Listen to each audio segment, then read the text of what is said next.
We've been looking through, during our last few lessons together, at the different aspects of the covenant, or the different covenants that God made with his people Israel before the coming of Christ. Fundamental to the covenants, though, and what goes through all of them one way or another, is the law of God. The law was given to Moses. Moses codified it and carried it on, and we know that from the first 5 books of the Bible what that law was. But of course it embraced the covenant given to Abraham, particularly the issue of circumcision, which had been given to him, and it was renewed and strengthened at different times in Israel's history up until the time of Jesus, and indeed since then, because even today the Jewish religion is very much a religion of law. The law has been extended, it has been expanded, it covers many different things, but it's still the same underlying principle that goes back to the time of Moses. And so what I want to do now is look at the law and examine its place in the saving purposes of God. Why did God give a law to his people, and what did the people do with it? What is its importance for them, for Israel? What is its importance for us? And how should we relate to it now as Christians? Today, then, in this session, I want to look at what I call the blessing of the law, the good that the law did for Israel. The next session we'll look at the other side. We'll look at the problems that the law caused in the life of Israel. But first of all, let us look at the good side and see why the law was so important. Before the law came, Israel survived and lived from one generation to another, but it was weak. In the time of Isaac and Jacob, for example, it was very much a family business. They were closely connected with each other, and we know that they didn't always see eye to eye. There were family rivalries that had to be sorted out to the extent that they could be within that particular context. The promises made to Abraham were not fulfilled in the early days. I mean, there were signs of development to some extent, but as we saw, Israel went down into Egypt. It was taken into slavery. It lived for several hundred years in those conditions. And although there was a kind of law, because the law was imposed on them by the Egyptians, it was not their own law, and it was a law which discriminated against them. It didn't bless them or help them in any way. There was also the problem that during these centuries, it seems that Israel forgot large aspects of the covenant that was made with Abraham.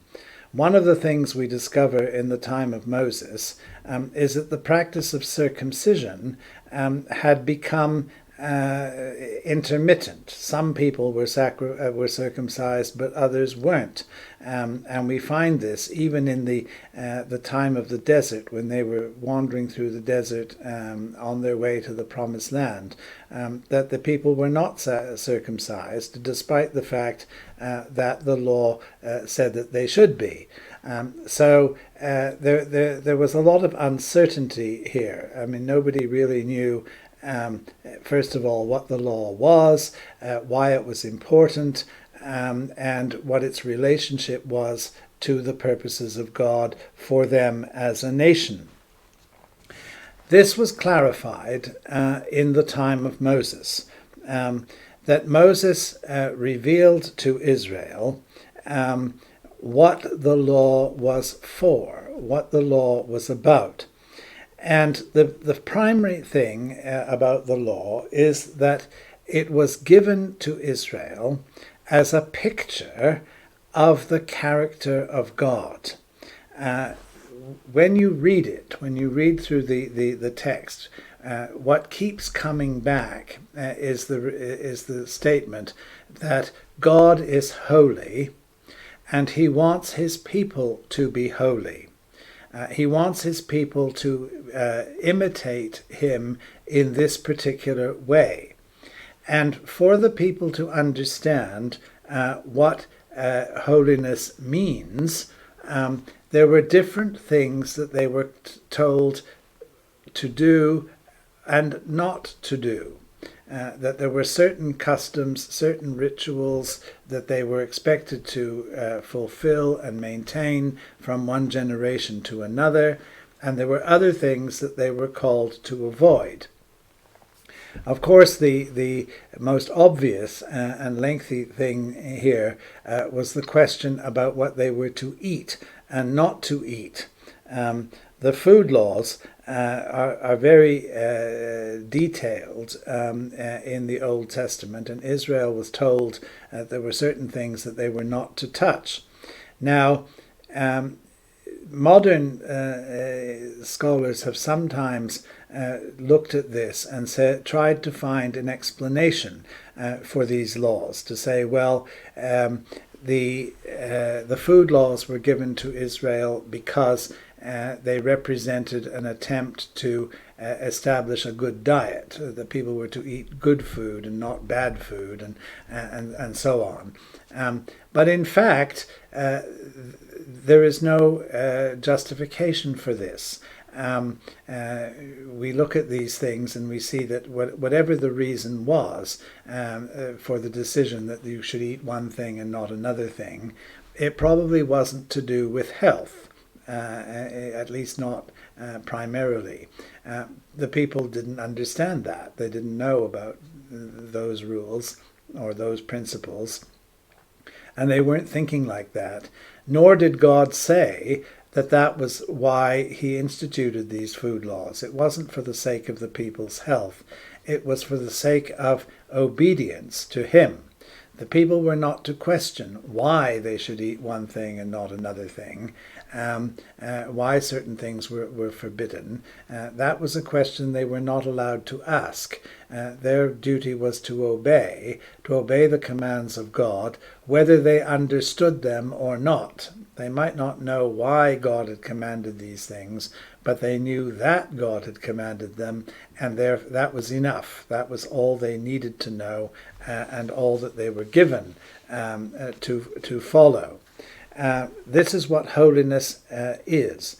That holiness is obedience to the will of God, to the law of God, and obedience which does not question the purposes of God in doing these things. Another purpose of the law was to separate Israel from the other nations. This is also part of their holiness. They were not to marry outside their own nation. They were not to adopt customs that were the practices of other nations, but that would have been misunderstood if they had been adopted in Israel. They were told to not to get involved in that kind of thing, that they were to stand out and be different from other people. There would be things like, for example, celebrating the Sabbath day, that every seventh day was to be a day of rest. There was a pattern in the agricultural life of Israel which they were given. And they were told, for example, that every 50 years the debts that people had incurred were to be resolved. They were to be forgiven in a year which is called the year of Jubilee, a year of celebration. Again, that was something that they were to put into practice in their common life, and it was to distinguish them as a nation from the other nations round about. It might not make a great deal of economic sense This is a difficulty that people have had in later times, trying to know how to apply this kind of thing in a different society. Well, Christians are not obliged to do that. There's nothing in the New Testament which says that we have to follow the financial practices of ancient Israel. But for the Israelites themselves, they were told that this is what to do. They should do. Again, not to become rich or prosperous or for other economic reasons, but in order to show their devotion, their loyalty to God, that what they owned, what the prosperity that they had came from Him, it was due to Him, and their duty to help the poor, their duty to forgive debts, from time to time, this was to be revealed, this was to be developed in the context of the law given to them, the law which made them holy, which made them different from other people. And it must be admitted that over the centuries, it was obedience to that law which preserved the distinct identity of Israel. So that although, as I say, some of the laws are hard to understand, it's hard to know why they should have been adopted in the way that they were, nevertheless, there's no question at all about their distinctiveness, the fact that they are different from what the other nations did. And that set Israel apart, and of course by setting Israel apart contributed to its holiness, that Israel was different because it was obeying the law of God. There was also, of course, very important aspect of it, which is that the effects of sin would be restrained, that Israel was prevented from doing certain things. We see this in the Ten Commandments, of course, but in other ways as well, that they had to show mercy to foreigners, that strangers who lived in the land would be treated just as the citizens, as the local people. There was to be no discrimination in this way, that animals were to be treated properly, they were to be fed properly and looked after and so on, that abuse of the creation, abuse of other people, discrimination and so on, these things were to be controlled, they were to be prevented as far as possible. And the law was the means of doing this. The law was also a means of promoting the notion of forgiveness. It may seem strange to say this, but unless you realize that something is wrong and you are called to account for the wrongs that you have done, forgiveness doesn't really mean anything, because forgiveness is putting something wrong right, sort of saying, well, you've paid the price, that's finished, you've done what you can, and we can forgive, we can start again. But if you don't think that what you've done is wrong to start off with, and you have no idea about that at all, then of course you're not going to look for forgiveness. Why should you be forgiven for not when you haven't done anything wrong? So you see, without the law, you would have no conception of sin. You have no idea that you've done anything that you need forgiveness for. But of course God knew, and the people deep down inside in their hearts knew, that they were sinners, that they had turned away from God, and that therefore, unless sin is revealed, unless sin is defined, unless sin is acknowledged by the people, forgiveness has no meaning. You can't begin to talk about that, about reconciliation, about salvation and so on, until you recognize the problem. And the law was there in order to demonstrate, in order to show people what the problem was. And so that was actually a great blessing, because instead of just guessing, or people saying, oh, well, nobody's perfect, we don't really know what's going on, we have no rules to guide us, they had something which was plain, which was clear. They knew when they transgressed, and they knew what they had to do in order to get the forgiveness which was available to them if they repented and if they showed a willingness to change. So that is a very important point that we have to remember, the significance of the law. When we look at the law of Moses, we realize that it can be analyzed under three different headings, three different aspects. And these aspects are the moral aspect, the civil aspect, and the ceremonial aspect. Now, there was a time when people thought that the law could be divided easily into these three categories. They would say, well, there's a moral law, there's a civil law, there's a ceremonial law, and you could separate them out. Today we realize that it's not that simple, that the individual laws have different aspects to them.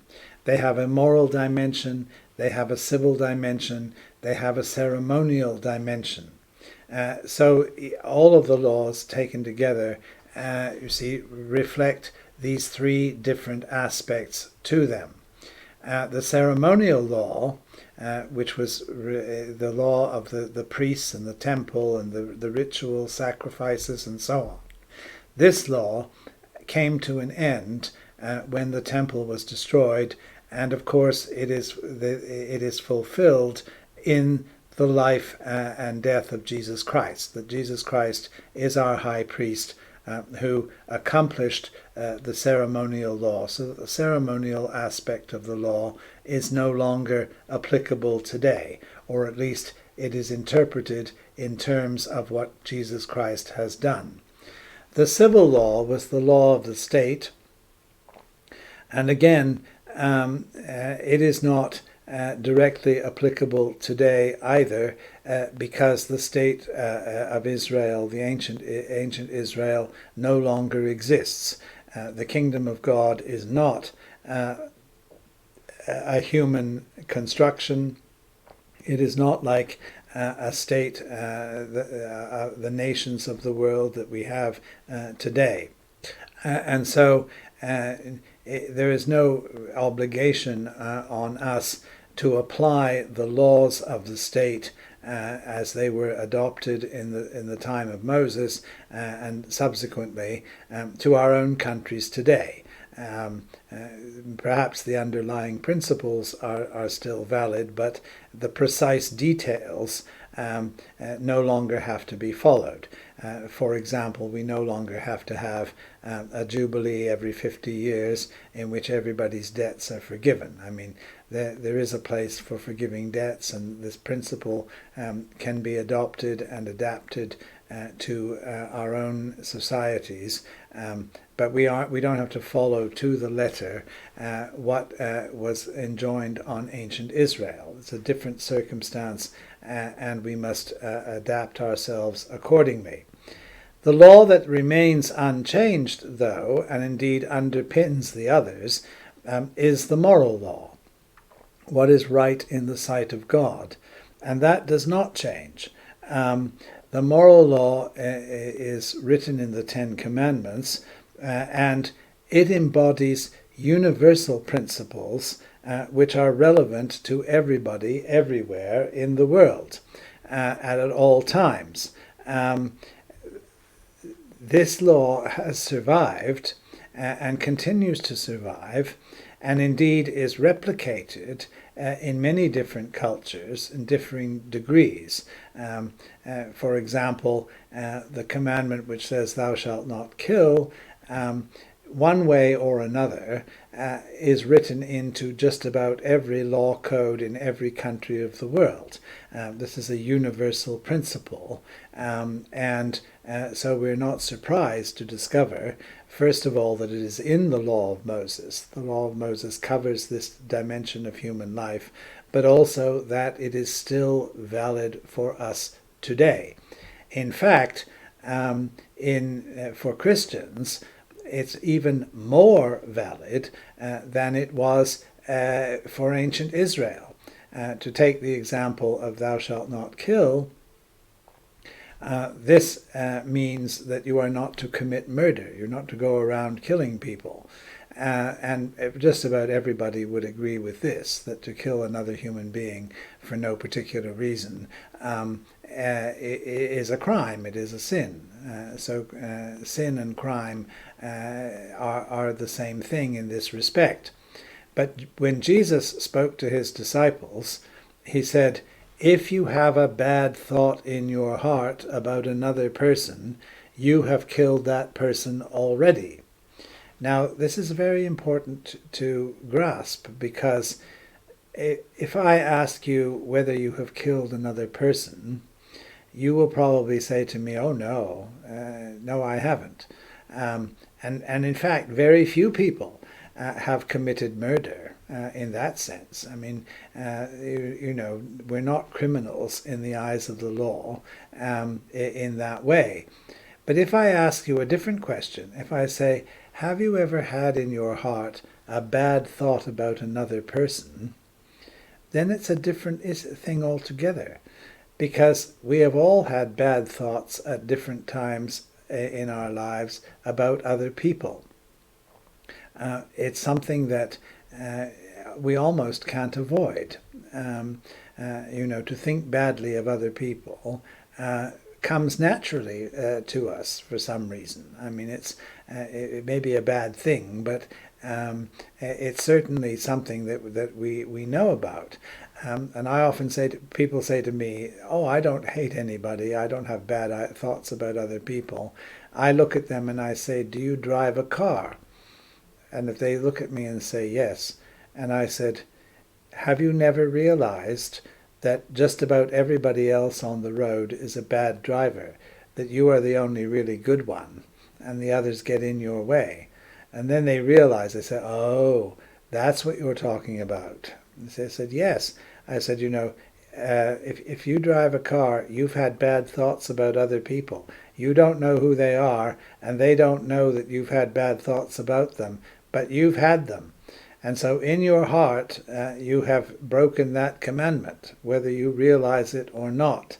So for Christians, you see, the weight of the law, the command of the law, is actually stronger, it's worse than it would be for others who just stick to the superficial interpretation. They haven't committed murder. You see, they haven't gone around there. They haven't committed a crime. But at a deeper level, they have done things or thought things in their minds. Maybe other people have no idea. They've never seen this. But they themselves have broken the commandment because of their attitude of heart and mind, which has pushed them in this direction. So Christians cannot ignore the moral law, cannot say that it's no longer applicable to us. It's actually applicable to us in a deeper sense than it was before.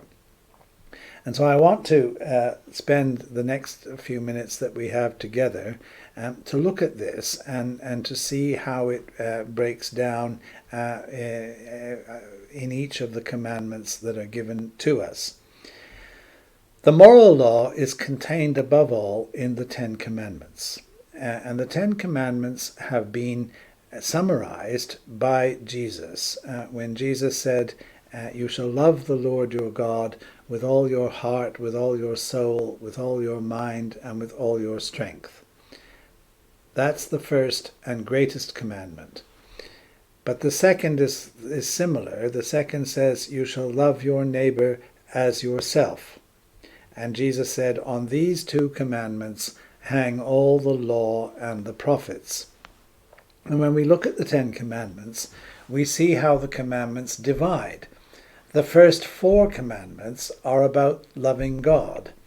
The last 6 commandments are about loving your neighbor.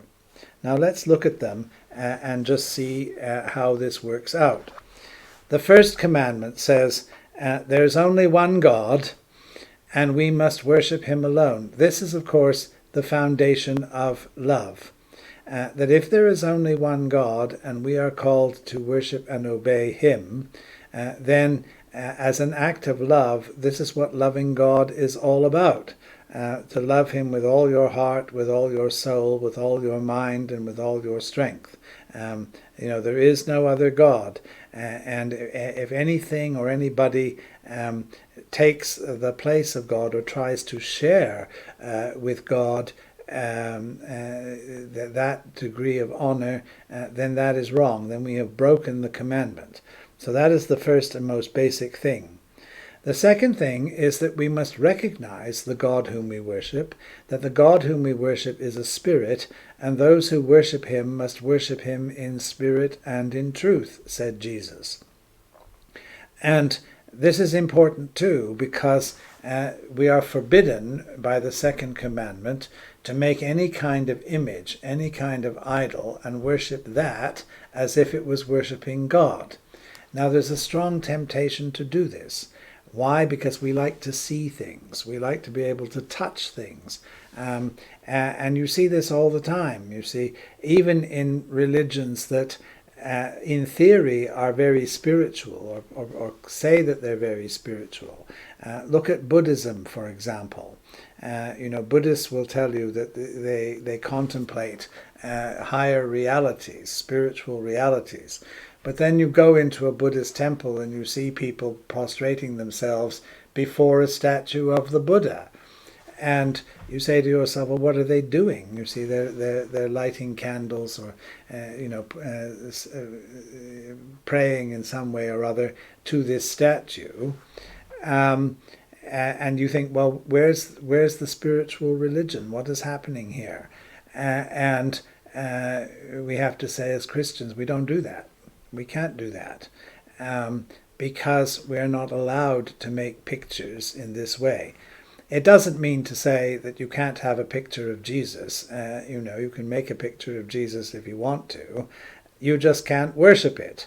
You have to say, well, all right, the disciples of Jesus saw him. They knew what he looked like and so on. They could touch him and feel him, but they couldn't worship that. They only started worshiping him after he had risen and ascended into heaven, when he was no longer present bodily among them. Then it was possible to worship him because he had gone back into the realm of his Father and been reintegrated into that world. So no images, no pictures are permitted. Then we are told not to swear, not to take the name of God in vain, not to blaspheme in this way. And this is also very important, because to do this is to abuse the power of God, to show contempt for the power of God. We cannot do this. We must respect God. You can't love somebody if you don't respect them. To love God is to respect him for who he is, to recognize his power, and to recognize our own position in relation to him. We are his servants.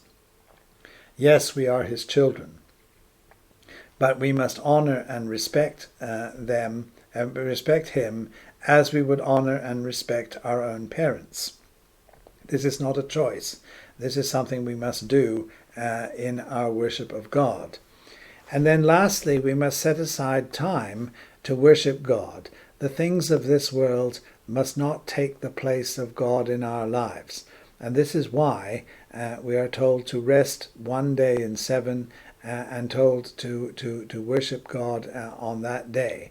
as a reminder of our Creator, of the nature of the creation in which we live, and of the fact that the Creator must come first. We worship the Creator, we use the creation, but we must not misuse the creation. We must not be so involved with the world around us that we forget our duty to God. And so we have to set aside time. And one day a week, of course, this is what the commandment says, but we could go further than that, as we see in the New Testament, where we are told to pray without ceasing. That we can pray to God. We need to set aside time to pray to Him, to read His Word, to grow closer to Him. This is what you have to do in every relationship. If you ignore your husband or your wife, if you ignore your children, if you ignore your parents, you are not loving them. They may be there, you may recognize their existence, but you are not honoring the relationship that you have with them. How much more is this true of our relationship with God? That relationship must claim priority in our lives. So those are the first 4 commandments. Now the last 6 of the commandments are about loving our neighbor. First of all, we have to respect our parents. Our parents gave us birth. Our parents gave us our first education. We are their creation in a very real way. And we must respect that. We must respect where we have come from and what we owe to them. There's no question about this. Now, parents are not perfect. We know that. Some people have bad relations with their parents. We know that too. But criticizing them or dishonoring them, this is not what we are allowed to do. We must respect them, even if we recognize that they're not necessarily the best people who ever lived. We are nevertheless called to honor them because they are the source of our human life. Then, of course, we are not to kill. We've already looked at this. That each person is precious in the sight of God. We have no right to take other people's lives, particularly when there's no real reason to do so. We must not commit adultery. We must not interfere in the marriage of other people. Why? Because marriage is the basis of the family. The family is the basis of society. If this is interfered with, if people start tampering with this, then the order of society will fall apart.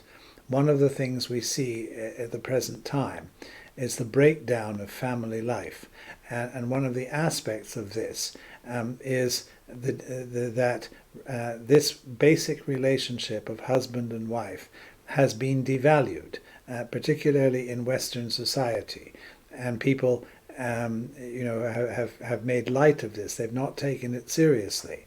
But it is very serious because it is the bedrock of stability in our culture. So we are not to interfere with this in any way. We must not steal. Again, people have a right to their own property, and we must accept this. Some people have more than others. If you've been blessed in this way, then the Bible tells us to give to the poor, to help poorer people, to use our possessions wisely. But that is not the same thing as stealing. That to take these things illegitimately is wrong, and of course once that starts, then the whole social order will break down. We must not tell lies about other people. This is the 9th commandment. If you start lying about people, saying things about them which are untrue, chaos will result. Either people will believe the lie and take have a bad attitude towards these people for no reason, or they will realize that you are lying and not trust you, because they say, well, if you say this about another person and you know it's not true, what are you going to say about me? we cannot do this. We must tell the truth, and if we don't know what the truth is, it's best not to say anything at all. Say, well, I don't know the answer to that, rather than lie.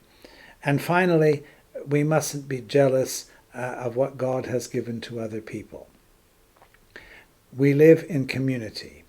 It is important that we share what we have with others.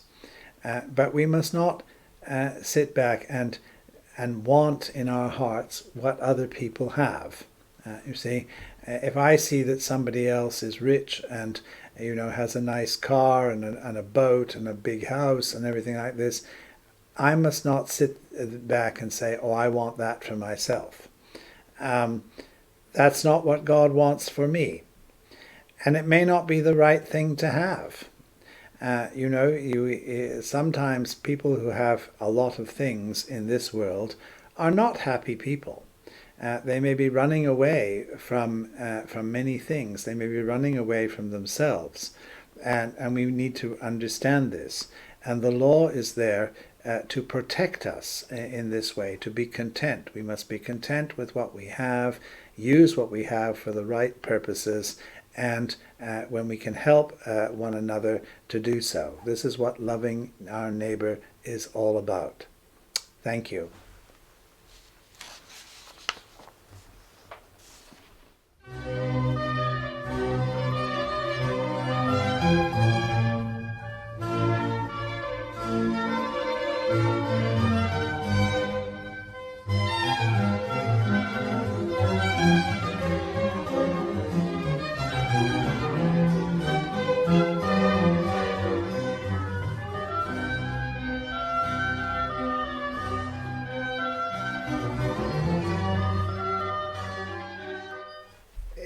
In our last lesson, we looked at the blessing of the law, and now I want to carry on with the other side, which is the curse of the law. Because the thing which was given by God for a blessing has another side to it. And it's that other side which tends to be emphasized, particularly in Christian circles, because as Christians we believe that we are no longer under the law, but we are under the grace of God, that we have moved on to a new dispensation of the covenant, to a new understanding of the way in which God works with his people. Now, as with most things, there is a great deal of truth in that, and I'll be looking at that in due course, but we do need to understand the law in its own context in order to appreciate both why it was given and also why it was superseded, why the coming of Christ abolished large parts of it and fulfilled the rest of it for the glory of God and for the development of the Christian church. To recap then what we looked at last time, the key to the law, to our understanding of the law, is that it is holy. The Apostle Paul was very insistent on this. He talked about being set free from the law, about overcoming the law, and so on. But when somebody asked him, is the law a good thing in itself? He said, well, yes, the law is holy. The law is in itself is absolutely fine, and it has been given to us for good, for our benefit. And so this is the first thing that we have to remember, that any criticism we have of the law, any rejection that we embrace of the law, must be framed within this wider context, this wider understanding, that the problem is not with the law. The law itself is a good and holy thing and was given for good and holy purposes. The law teaches us what the difference is between right and wrong. I've already said this, that you cannot talk about forgiveness and reconciliation with God unless you understand what the difference between right and wrong is. And of course, when you understand that, you realize that there are certain respects in which each one of us, one way or another, has done things that are wrong. And so we cannot claim to be innocent in this respect. There is nobody who has ever kept the law completely in every aspect. It may be possible to keep some of it some of the time in certain of its aspects, but not the whole thing, and not in the way that God originally intended. So that is the first point that we have to understand. We must also understand that the law was given for the good of everyone. That is to say, for Jews and Gentiles, for rich and poor. It doesn't really matter who you are or anything like that. Everyone is subject to the same law on the same basis, that there is to be no discrimination. And the Bible is very insistent on this, that judges are not to favor the rich over the poor, or indeed the other way round, to favor the poor over the rich, or the young over the old, or whatever it is, that everyone is to be treated equally before the law. Because the law is something which is fixed, it is something which is impartial. But the law is also something which is impersonal. And this can be a problem, because when trying to apply the law, there are what we call mitigating circumstances, that a judge has to take various things into consideration. For example, it is wrong to kill another person. But if the murderer turns out to be somebody who is mentally ill and has done this without understanding what he has done, that factor has to be weighed up by the judge, because the victim, the criminal, although he has certainly done something that is wrong, has done so in circumstances which are different from those of ordinary people. And of course, the same principle can be applied to almost anything, that in practical situations, practical circumstances, there may be explanations for the behavior of people which the law does not account for. The law is not a person, and so the law cannot be flexible in this way. Now, of course, you can have a situation where the interpretation of the law can be too flexible. People will make excuses, and you end up in a situation where almost nothing is really wrong, because you can find an explanation for it and therefore an excuse for it, and you can forgive people, or you can at least acquit people of whatever it is they've done wrong by explaining the circumstances. So we have to avoid that also, and not plead special cases for absolutely everybody all the time. But a certain flexibility is required here, because we need to understand special circumstances. I know myself from my own experience in working in university life, that making rules and regulations for students is a very difficult thing, because you can lay down a rule. You can say that the rule for something, but you discover that the individual students, individual circumstances may be more complicated than that. And so what you have to do is write into all regulations that the word normally. You say, well, normally we will do this. Normally we do that. In principle, this is how we react to various circumstances. But of course, there's always room for appeal. There's always room for accepting that there may be special cases that need treatment of a different kind. And so we build that in, you see, we work that into the overall pattern of what we are doing. This is not possible if the law does not allow for that.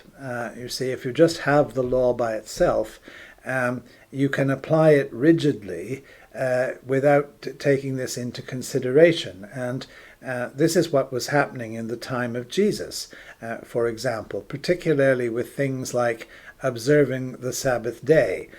We find that Jesus would heal people, for example, on the Sabbath. And you say to yourself, well, why did Jesus do that? You're not supposed to do anything on the Sabbath day. And they attacked him for this. They said, you are breaking the Sabbath. You are breaking the law of God by the things that you are doing. You are allowing your disciples to gather food on the Sabbath day because they're hungry. And so Jesus had to confront this and say, the Sabbath was made for man, not man for the Sabbath. You have to recognize that some things are more important than others, and that may involve bending the law, or what appears to be the law, because the spirit of the law goes against the letter.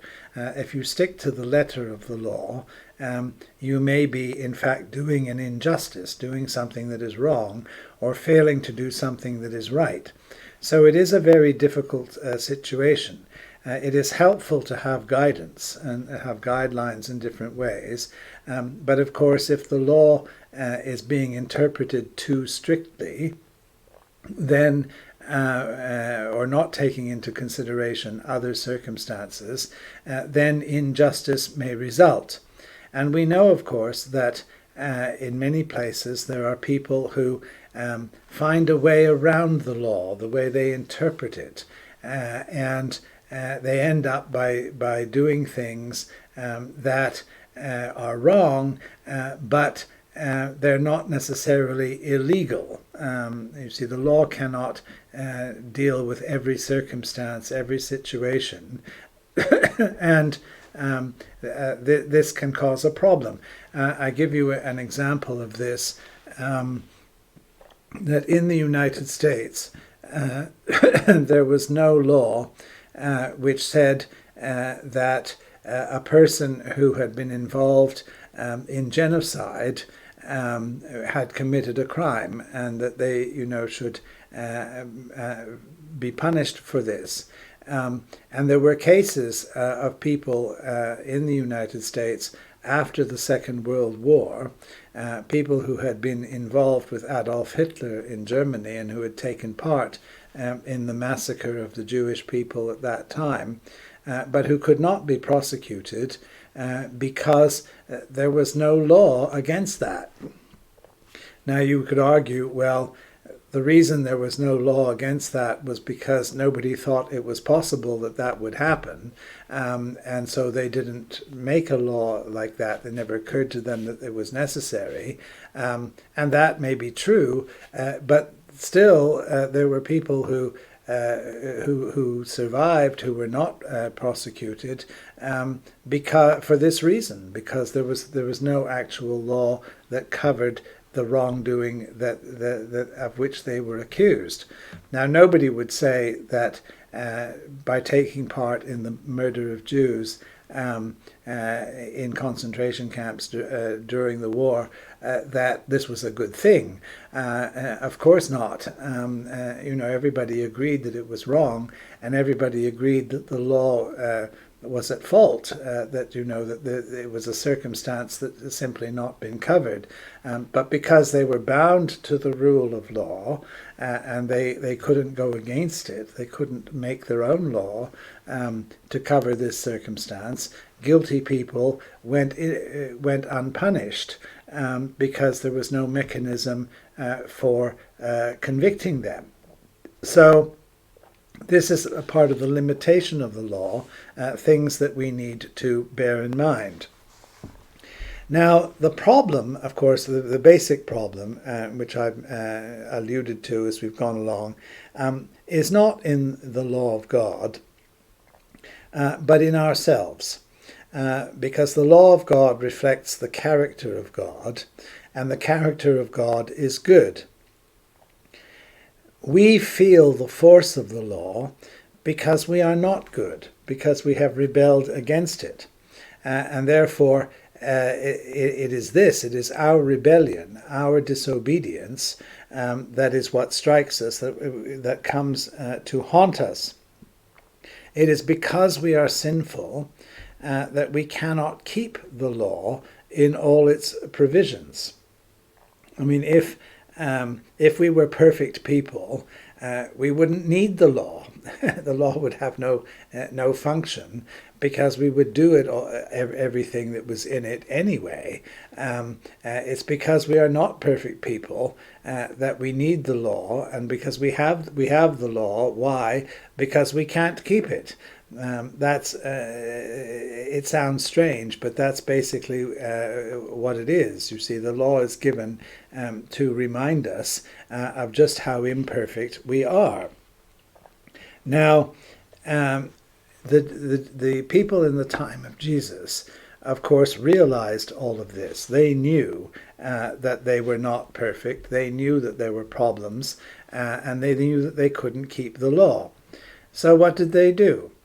Well, they took the law and then they interpreted it. They adapted it to fit their circumstances. For example, the law says, honor your father and mother. What does this mean in practical terms? Well, in ancient times, there were no social services the way there are now. There was nowhere for old people to go. There weren't places for them in hostels or in old people's homes and so on. And so people were expected to look after their elderly parents in their own house. Well, that could be very inconvenient at times. Not everybody wants to do that. And there may be some people, it's just very hard to do, very hard to live together in that way. But they were expected to do that and to bear the costs and the responsibilities of that. And so in order to escape from this burden, the Jewish lawyers devised a procedure by which they said, well, you can pay a certain amount of money to the temple. You can give money to the temple and count that as honoring your father and mother. So you don't have to have them in your house. You don't have to look after them because you have made this big donation to the temple. And this was a way to escape that obligation. And of course, Jesus condemned this. Jesus criticized this because he said it's clearly an abuse of what the law is for. But it was something people could do, and they could feel that they were keeping the law. And there were many other things of this kind. You see that the Jewish leaders were interpreting the law in a way that made it easier to keep, at least on the surface, even though the details were being ignored or being reinterpreted in a way that was not true to the spirit of the original text. The difficulty here, of course, and this is something which goes right through all of human life, is that sinfulness, our sinfulness, is basically an internal and spiritual problem. And because it's a spiritual problem, because it's something in our hearts and minds, it cannot be cured by external means. You can't impose a set of rules and regulations on it that will solve the problem. You might be able to contain some of the effects of sin, to persuade people that it's just not worth the trouble of doing certain things. They're better off avoiding it in their own self-interest. So it might have that effect from time to time, but that's not the same thing as getting rid of the sinfulness that is inside us. In fact, it may increase the sinfulness inside us because it leads to hypocrisy. It leads to people saying and doing things that they wouldn't normally say and do in order to justify themselves, in order to explain why they didn't keep the law in the way that other people would expect, and to find reasons for interpreting it in the way that they do. And here you see no law can solve this problem. That the human heart is always going to try to find a way around the rules. We see this all the time when we talk about taxation. Nobody likes paying taxes. So what do? They find ways to register their income or to hide their income so that they don't have to do that. And they can always find something in the law which allows them to escape the provisions which appear to be there on the surface. This will always go on. It doesn't matter how many laws you have or what they say. The first thing that some people will try to do is find a way to avoid doing what the law commands. That is the nature of human sin. That is the real problem that we have. When we look at this in greater detail, we can see the effects of this in our lives. First of all, we would say the law sets for us a standard of behavior that we cannot attain. Let's look again at honor your father and mother. I may be able to do this in a general kind of way. I may be able to respect them at a distance. You know, if I go and visit them, I bow in front of them, I may try to help them in some way, and so on. You see, that is fine. But if it's a question of having them in my house and looking after them 24 hours a day because they are sick or something like this, I may find that more difficult. And I may look for a way to escape from this. You see, some way that I wouldn't have to be that committed to honoring them, if that's what honoring them means. And so I have to think about this. You see, what does it involve? How far do you go in honoring your parents? You see, how much sacrifice do I have to make in order to keep that commandment? And sometimes it's not easy to decide, or it's not easy to accept the consequences of what I know to be right. So the law, demands from us, as I say, a standard of behavior, a level of behavior that is very difficult and sometimes perhaps impossible for us to attain. We're just not able to do it, or we don't feel that we're able to do it. The second thing is the law condemns what is wrong. The law will tell us what we shouldn't do, and why, thou shalt not steal, and so on. There are plenty of commands like that. But the law has no way of putting what is wrong right. The law cannot forgive us. The law cannot correct us. The law cannot change our behavior, once we have embarked on a certain course of action. It can point out that what we shouldn't be doing what we're doing, but changing it for the better is something that is often beyond its ability. You see, that's not what the law is there for. The law becomes a burden to us because as soon as we realize that we can't keep it, we tend to throw up our hands and say, oh, I can't do that. It's just not possible. And so I don't bother anymore.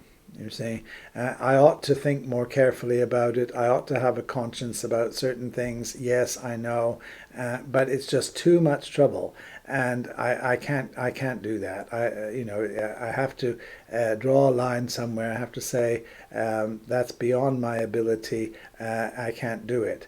And the minute we start like that, the minute we start saying that kind of thing, we are embarking on a pathway which will eventually lead to open disobedience, because we'll say, well, I can't keep the law, so there's no point trying.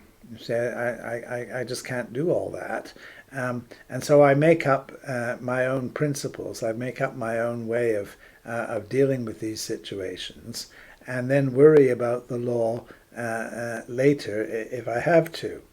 The law is also a wonderful source of hypocrisy, that we can give the appearance of keeping the law sometimes without actually doing so. And we see this very often in the way that we treat other people. I've certainly seen this in my own life and experience. People who themselves might not worry too much about the law, nevertheless see when other people are not keeping it, and they condemn them. And this is easy to do, of course, if the other person is doing something that I don't do or can't do. For example, I might say, well, I don't have a car, so I don't drive. So the rules of the road, the rules of the highway don't apply to me. I don't have to worry about this. But then I see other people speeding, and I think, oh, they're terrible people. Look at them, they're speeding. I don't say to myself, well, if I had a car, I would be the same as them. I would be speeding too. And we don't say that. We say, well, this law doesn't apply to me. I'm safe. I don't have to worry about that. But I can sit around condemning other people for not keeping it, you see. So I can feel superior to other people, even though I'm not. It's just that my circumstances are different. So that's a danger that we have to watch. The law can produce hardness of heart, that we lack sympathy for other people because they don't keep the law. I have to say, this is something that I often experience in my own profession, because I'm a teacher, and I often get students who turn up late for class, or who don't hand in their work on time.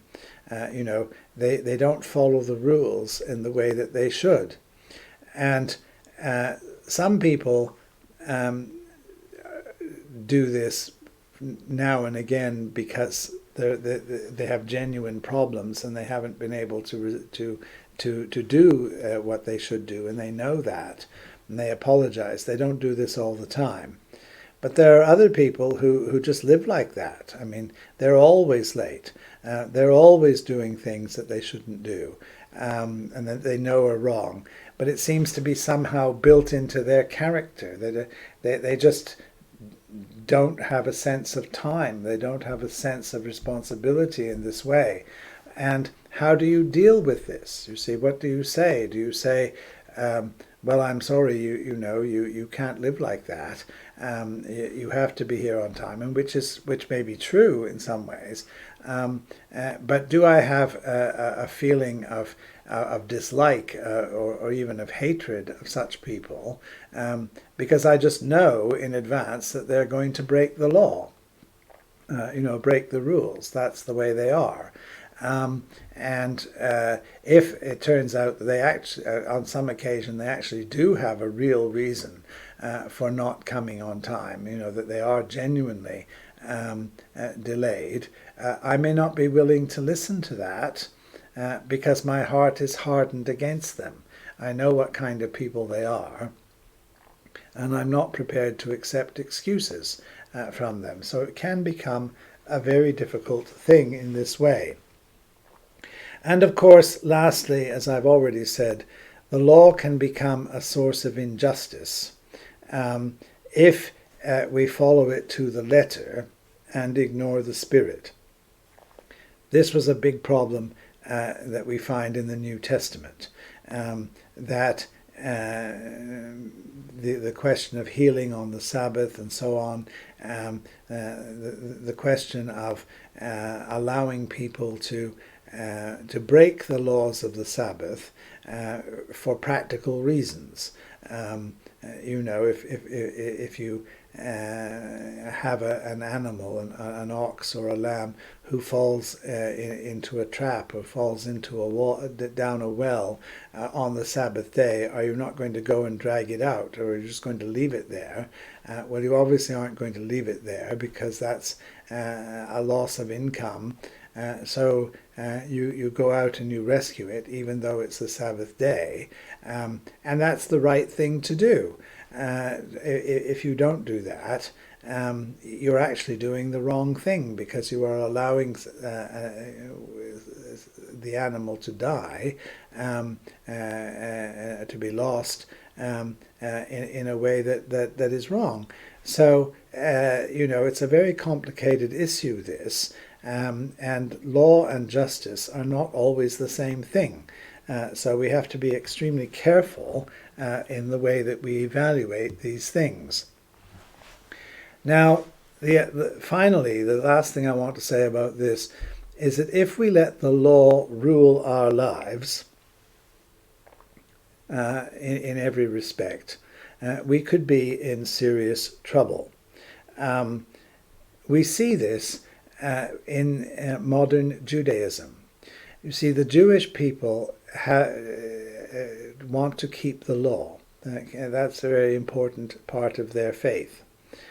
And it's a good thing in some ways. But there are other ways in which it is impossible to keep the law. For example, observing the Sabbath day. Let's take that as an example. And in particular the feast days, the holidays.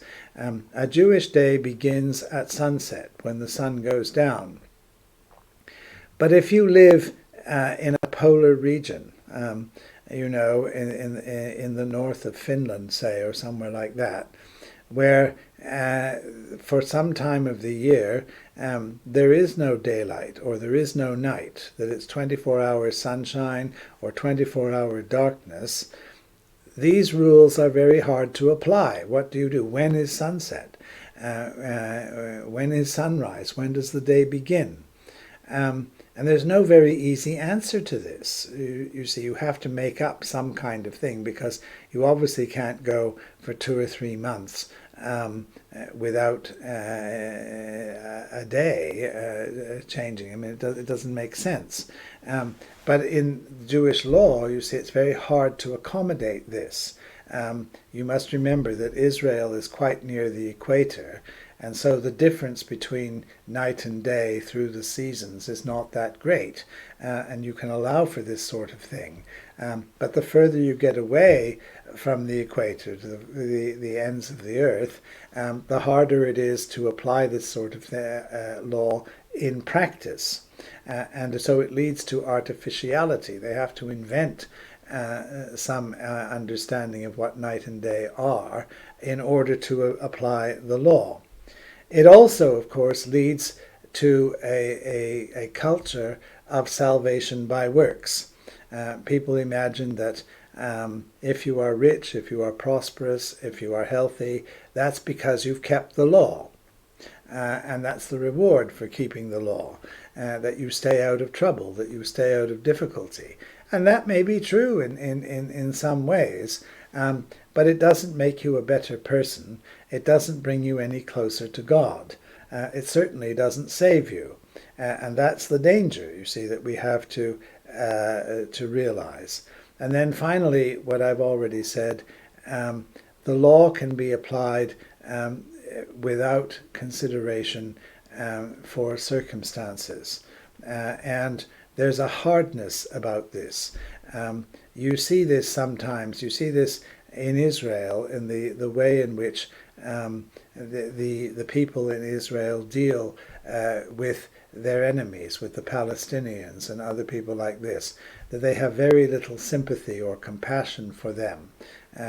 Somehow or other, that idea is weak. They say, well, we are right, this is our property, this is our land, these people are attacking us, and so we attack back. An eye for an eye, a tooth for a tooth. They take that principle and they apply it. And so, of course, the trouble continues, because it becomes a case of vengeance. It becomes a case of fighting fire with fire, as we say. You see that you don't really solve the problem in that way. And so the law, good as it is, can turn out to be a curse even when people are trying to apply it in the right way. And this is one of the reasons why the law is not a message of salvation. It is actually a message of condemnation. It tells us that we have gone wrong and why we have gone wrong. It does not tell us how to put this right, or it doesn't help us in putting it right. For that we need something else.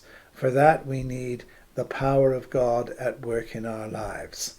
And that is why God fulfilled his promises to Abraham by sending the Lord Jesus Christ, by sending his own Son, in order to do for us what we cannot do for ourselves, in order to put the law in our hearts in the power and presence of the Holy Spirit, so that we can live in accordance with God's will without being subject to a law which will condemn us, but which will not forgive.